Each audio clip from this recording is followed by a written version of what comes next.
Vou puxar a primeira aqui, ó, do Celso. O fantasma é aquele que fazia parte dos Defensores da Terra. E aí eu complemento. Cara, que desenho bacana aquele. Eu tô assistindo de novo, cara. Sim, não. Muito bacana. Defensores da Terra, o fantasma, em 1985, o King Features licencia os seus personagens para Marvel. E a Marvel produz uma animação juntando, né, Fantasma, Mandrake, Lothar e Flash Gordon lutando contra as forças de Ming, o impiedoso, vilão clássico das histórias do Flash Gordon. E a animação, hoje a gente assiste, a gente percebe os problemas da animação por ser uma animação dos anos 80, mas ao mesmo tempo era uma animação muito boa. Tem coisas que eu vejo ali que eu percebo como ela foi influente, por exemplo, para a série da Liga da Justiça, para a animação para a Liga da Justiça animada, né? Como eles trabalham coisas que, por exemplo, até hoje chamam a atenção, na época a gente não notava. Por exemplo, tem um episódio que eu acho sensacional, que o Ming quer pegar lá umas joias que o fantasma jurou proteger, e quando o pessoal tá levando as joias para fora, o Flash Gordon segurando, o fantasma se posta na frente dele e diz: eu não vou deixar vocês tirarem daqui. Os dois se estranham. Eu tava revendo isso, porque caramba, mano, isso é muito de vanguarda, isso não era comum nas animações da época. Exatamente. E, era uma série maravilhosa. E agora, a Mad Cave Studios, né, uma editora de quadrinhos lá dos Estados Unidos, eles publicaram uma minissérie em 8 edições. Eu acompanhei lá no seu canal os vídeos, você contando as histórias. Cara, eles já anunciaram, em dezembro chega a continuação dessa minissérie.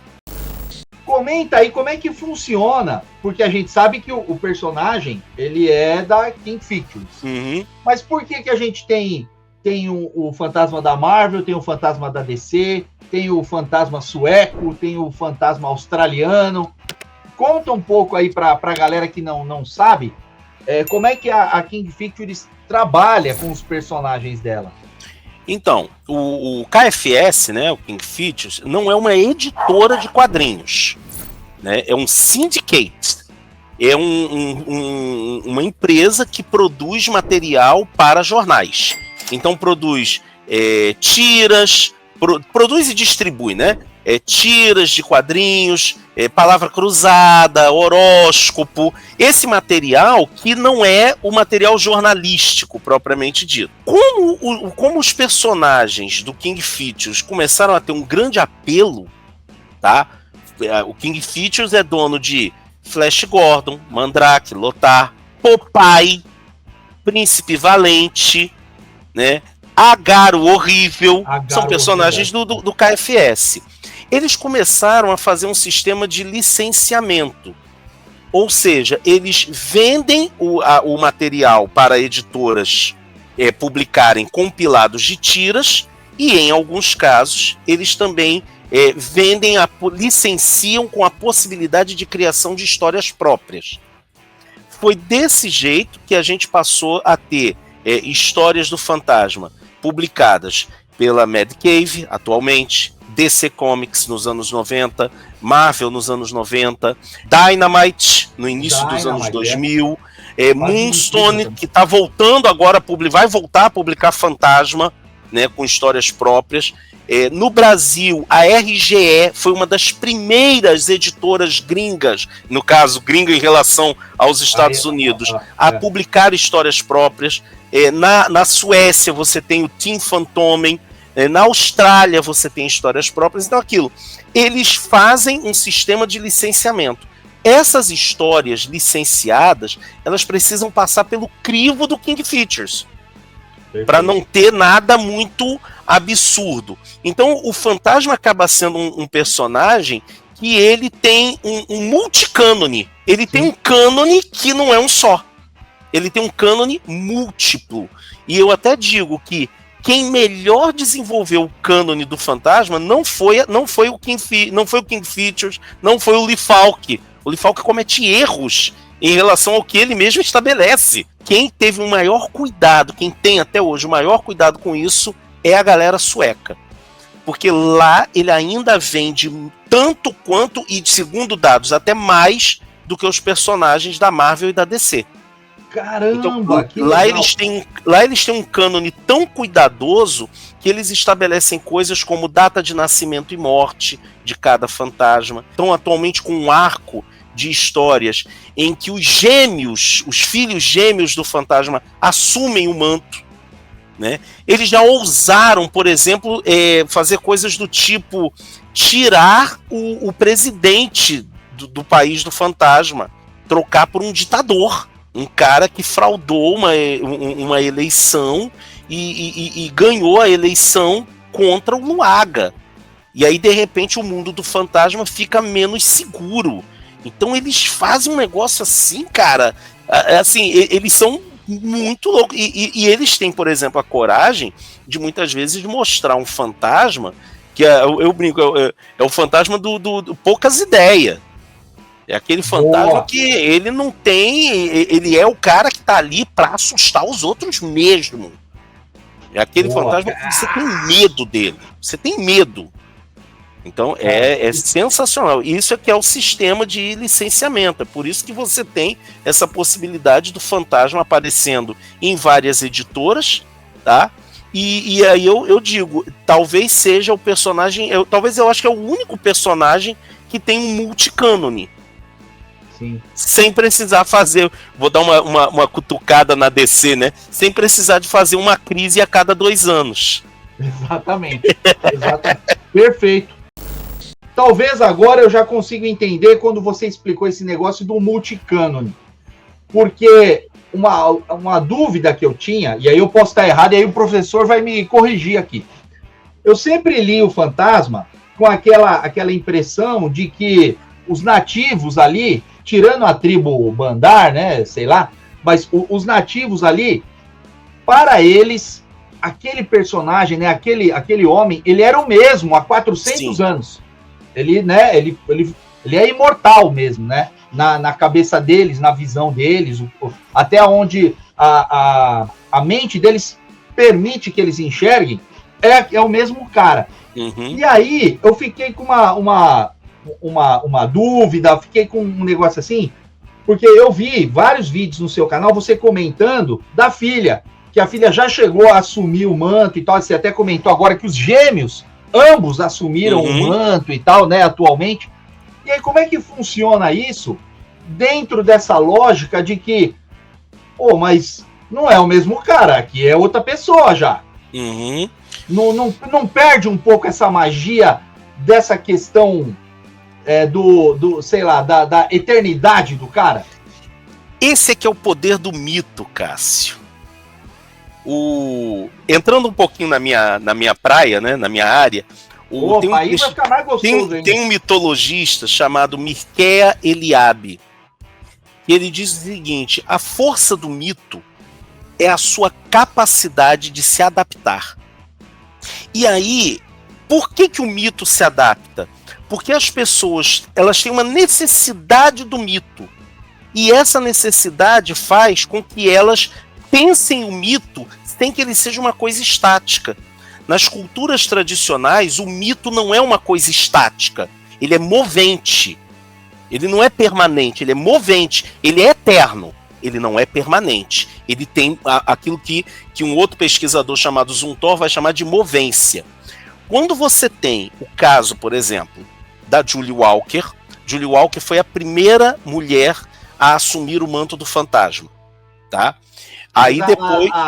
A Diana chegou a usar o uniforme. A Diana chega a usar, mas ela não assume o manto. O Lee Falk criou uma história onde a Diana coloca a roupa de uma ancestral do fantasma como uma curtição, né?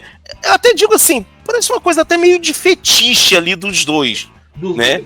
Na brincadeira do casal. Sempre houve uma tensão erótica nas histórias escritas pelo Falk. E aí, na história seguinte, o Falk conta quem era essa ancestral que usou aquele uniforme. E aí a gente é apresentado a Julie. Mais recente, nos Defensores da Terra, na série, não sei se você já chegou nesse episódio, tem um momento em que a Jedha, a filha do 27º fantasma, ela assume o manto do fantasma. E isso foi trabalhado agora na Defensores da Terra, da Mad Cave também. Né? E tem no caso, por exemplo, a Heloise, agora num arco sueco, né? É interessante que a Suécia faz assim, eles mantêm a história principal com o 21º, mas esse arco dos 22º se passa num futuro incerto, num futuro não determinado. E aí tem um momento que é sensacional. Eu bato palmas pro... Ai, meu Deus do céu, esqueci o nome do roteirista. Eu bato palmas, eu vou achar aqui. Eu bato palmas para esse roteirista que ele fez o seguinte. Tem um momento em que estão lá os dois filhos, né, do fantasma, trajados com o traje, eles aparecendo em dois lugares ao mesmo tempo. E aí tem uma criança, tem um garoto que pergunta: vovô, o fantasma também é mulher? E aí o avô responde: o fantasma tem muitos rostos. O fantasma é muitos... Olha que lindo isso! Olha a força do mito. O fantasma é muitos sem nunca deixar de ser o mesmo. Cara, mano, quando eu li isso... Me arrepiou aqui. Porra, cara! Não, e isso... Klaus Heimert é o nome do roteirista. Eu falei, cara... que eu não conheço esse arco... Aliás, assim, eu não conheço quase nada do fantasma depois que a Globo parou de publicar, né? Porque aí pra cá só veio as republicações, né? Pouca coisa inédita veio. Muita pouca coisa inédita. Mas isso que você colocou desse arco, desse momento em que aparecem os dois em locais diferentes, aí é que pelo menos para mim aqui funcionou essa questão bem específica do mito, né? Uhum. E a maior poder do fantasma. É a maior arma dele, é o mito. Então, e aumenta o pavor com relação, né, que os nativos sem falar, pô, mas agora ferrou. Porque se ele pode estar lá e tá lá também, aí a situação fica pequena para nós, né? Exatamente. Cara, exatamente. Bacana. É sensacional isso. É por isso que eu falo, cara, é um personagem que tem uma riqueza gigantesca. A riqueza do personagem é gigantesca. Fantasma nos anos 80 era a febre, cara. E nos anos 70 que o casamento dele foi noticiado no Jornal da Globo. É verdade. Tem noção do que é isso?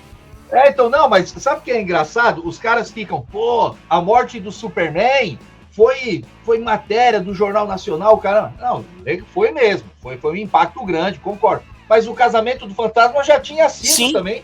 Matéria de jornal impresso, foi jornal televisivo, né? Você teve discussão na TV americana, cara. Você teve discussões sobre como isso, o que isso implicaria na cultura.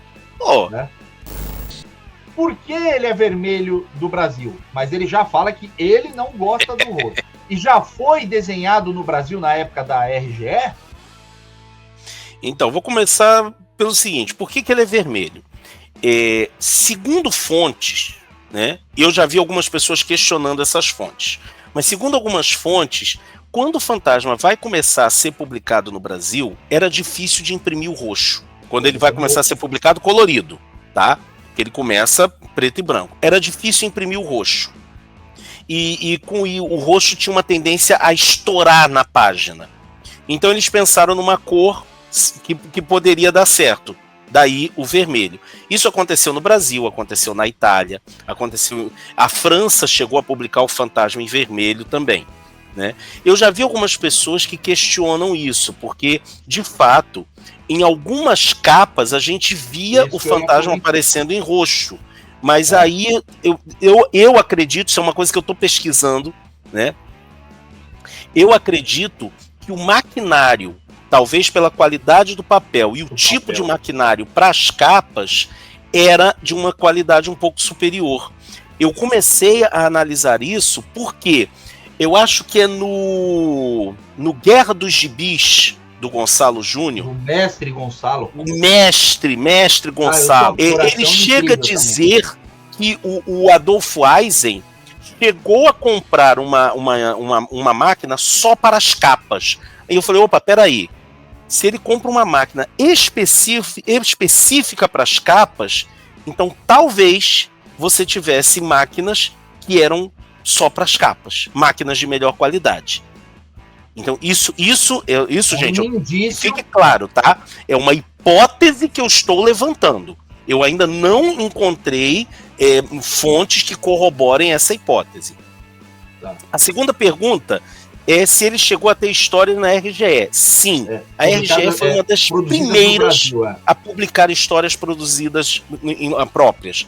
E aqui a gente teve Mestre Júlio Shimamoto, Mestre Gutenberg Monteiro e Deus Valmir Amaral. Aê, é isso aí. Porque, gente, falar do Valmir Amaral... o Valmir era... É assim, porque eu tive a oportunidade de estar com ele e ele era um cara sensacional. Que artista era Valmir Amaral. Quando eu entrevistei o SciBR pro canal, eu falei de Valmir Amaral, ele... Sim, eu conheço o Valmir. Ele é incrível. Né? Então, e aí você teve esses caras que faziam as histórias e uma coisa assim, a RGE, a direção da editora, e o Luigi tá aí, talvez ele tenha até mais dados sobre isso, havia uma orientação para que os artistas brasileiros não assinassem as histórias. Porque havia o receio de que o público brasileiro rejeitasse as histórias por não serem originais. E eu acho sensacional como esses artistas, esses gênios que a gente teve no Brasil, como eles burlavam isso de maneira inteligente, colocando, por exemplo, eu me lembro de uma história, até hoje eu lembro disso, tem uma história lá do Fantasma, que tem um cara que ele tá com um papel nas mãos, uma lista de passageiros, e na lista tá lá Valmir A, Júlio S, né? G Monteiro, cara, olha só o que os caras fazem, gente. Então, cara, a gente teve isso, a gente teve essas histórias. Pronto, encerrei. Desculpem a emoção, mas eu sou assim mesmo. Cara, que bacana. As capas do Valmir Amaral também era um negócio assim. Nossa, obras de arte. A capa daquele almanaque grandão da Rio Gráfica que eu tenho, aqui, que ele tá sentado no trono. Cara, aquilo é um negócio que, ó, de novo, me arrepia. Aqui eu tenho aquele almanaque com o autógrafo dele. Não se inscreveu ainda? Tá perdendo tempo, se inscreve agora. E eu deixo, dicas de vídeos mais antigos do canal, me ajuda aí. Assista um desses vídeos, deixa um like lá também. Sem mais delongas, fui!